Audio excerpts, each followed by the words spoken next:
안녕하세요. 저는 메타-CNI 대표를 맡고 있는 정민철입니다.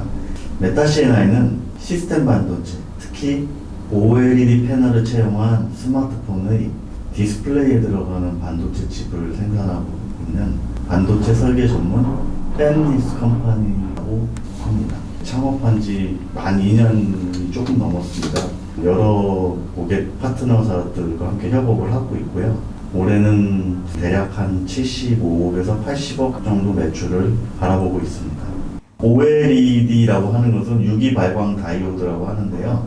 기존의 LCD라고 하는 패널이 OLED 패널이라고 해가지고 좀 더 고해상도, 좀 더 빠른 응답 속도, 저전력에 더 유리한 패널이에요.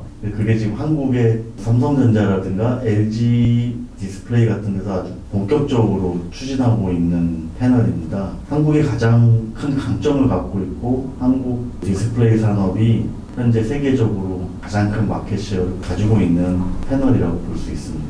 디스플레이 패널에 들어가는 반도체 칩은 무엇보다도 저전력 설계가 필수적입니다.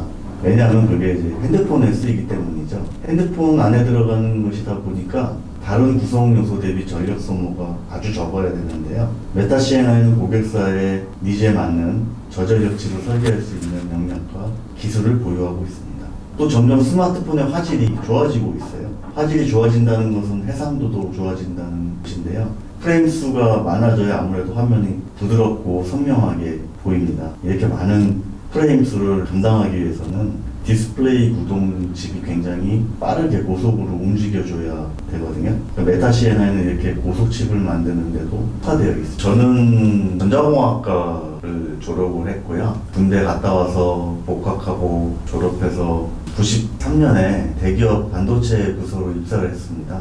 그때는 메모리 설계를 주로 하면서 반도체 디자인 쪽 기술을 많이 습득을 했습니다. 그러다가 97년도 IMF 사태가 이제 터졌어요. 평생 직장 개념이 사라지면서 계속 남아있으면 안 되겠다 뭐 이런 생각을 하기 시작을 했어요. 그때는 또 이 물 건너서 미국 가서 실리콘밸리에서 일하는 선배들이 부러웠고 그래서 그쪽에 있는 반도체 회사에 가서도 일도 해보다가 한국에 돌아와서 신생 반도체 팹리스 벤처 회사에 이제 입사를 하게 됐어요. 제가 입사했던 그 대기업 회사는 그만둔 상태였고요. 그때 그 벤처기업에 들어가서 만들었던 제품들이 소위 이제 대박을 터뜨리면서 돈도 꽤 많이 벌었고 이후에 이제 새로운 또 창업도 생각을 하게 되었습니다. 그리고 창업을 한번 시도를 했는데 잘 안 됐어요. 지금 생각해보면 이유는 굉장히 여러 가지였었어요.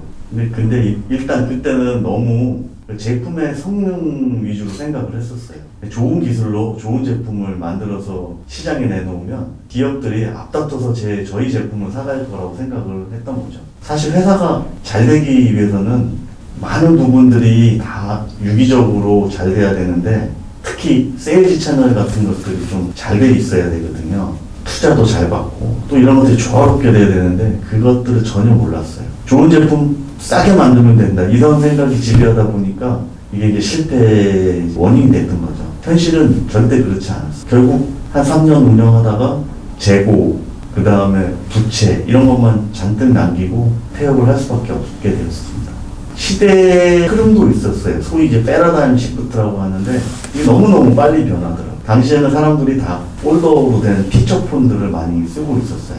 그때 이제 뭐 애플의 스마트폰들이 소개되기 시작을 했고 사람들은 그 스마트폰이 그렇게 빠르게 시장에 침투해서 마켓쉐어를 차지할 거라고는 그다지 그렇게 기대하지 않고 있었던 때였어요. 근데 저는 앞으로도 피처폰은 스마트폰 못지않게 많이 팔릴 수 있을 거라고 생각을 했고 또 피처폰에 들어가는 어플리케이션 위주로 칩을 만들었던 거죠. 그때 정말 이 경영은 모든 게 다 선택의 문제로구나 하는 걸 절실하게 느꼈고 또 대표로서 책임감에 대해서도 많이 생각하게 됐었습니다. 내가 갖고 있는 기술, 내가 갖고 있는 서비스 스스로 거기에 나르시즘에 빠져요. 나는 이렇게 훌륭해. 내 제품은 이렇게 탁월해. 근데 시장은 아닐 가능성이 굉장히 높아요. 그거를 빨리 시장의 관점에서 바라보는 시각? 아니면 그거를 얘기해 줄 수 있는 조언자들의 귀를 기울여야 돼요. 대부분 내가 만든 거, 내가 참여한 것들이 다 탁월하다고 생각을 해요. 그리고 그거를 이해 못하는 시장과 소비자를 원망해요. 근데 그게 이제 실패로 가는 가장 큰 지름길이거든요. 가장 좋은 거는 내 제품, 내 서비스를 사용해 줄 사람의 입장에서 바라보는 거예요. 제일 좋은 건 계약을 해놓는다거나, 내가 만든 제품, 내가 만든 서비스를 써줄 사람의 투자를 받는다거나, 뭐 그런 게 가장 최선이죠. 그러면 실패할 수 있는 확률이 낮아질 수 있는 거예요. 근데 그거 없이 내 기술, 내 서비스, 내 아이디어가 아직 구현도 안 됐는데 그걸 들고 투자를 받는 거 되게 어렵죠. 아무리 뭐 IR 피치를 하고 해도 10원 한 장 받을 수 없어요. 내가 아무리 기술이 좋아도 스스로 나의 그 나르시즘에 빠지면 안 돼요. 근데 되게 뭐 어려운 얘기예요. 그게. 근데 그리고 나서 재기하는 게 쉽지 않았어요. 되게 어려웠어요. 그 사업을 정리한 이후에 다시 이제 다른 반도체 기업 연구소에 들어가서 시스템 반도체 쪽 일을 시작을 했고, 경험도 많이 그쪽에서 쌓았어요. 거기서 쌓은 경험을 바탕으로 지금 창업한 게 지금의 이제 메타 CNI라고 보시면 됩니다. 저는 원래 메모리 쪽 전문가였어요. 근데 가서 보니까 다른 게 너무너무 많다. 문화도 다르고 쓰는 용어도 다르고, 그래서 해야 되니까 열심히 했어요. 하다 보니까 점점 하이브리드화 되더라고요. 잡종이 된 거죠. 근데 일을 하다 보니까 이제 기회가 조금씩 오기 시작을 했어요.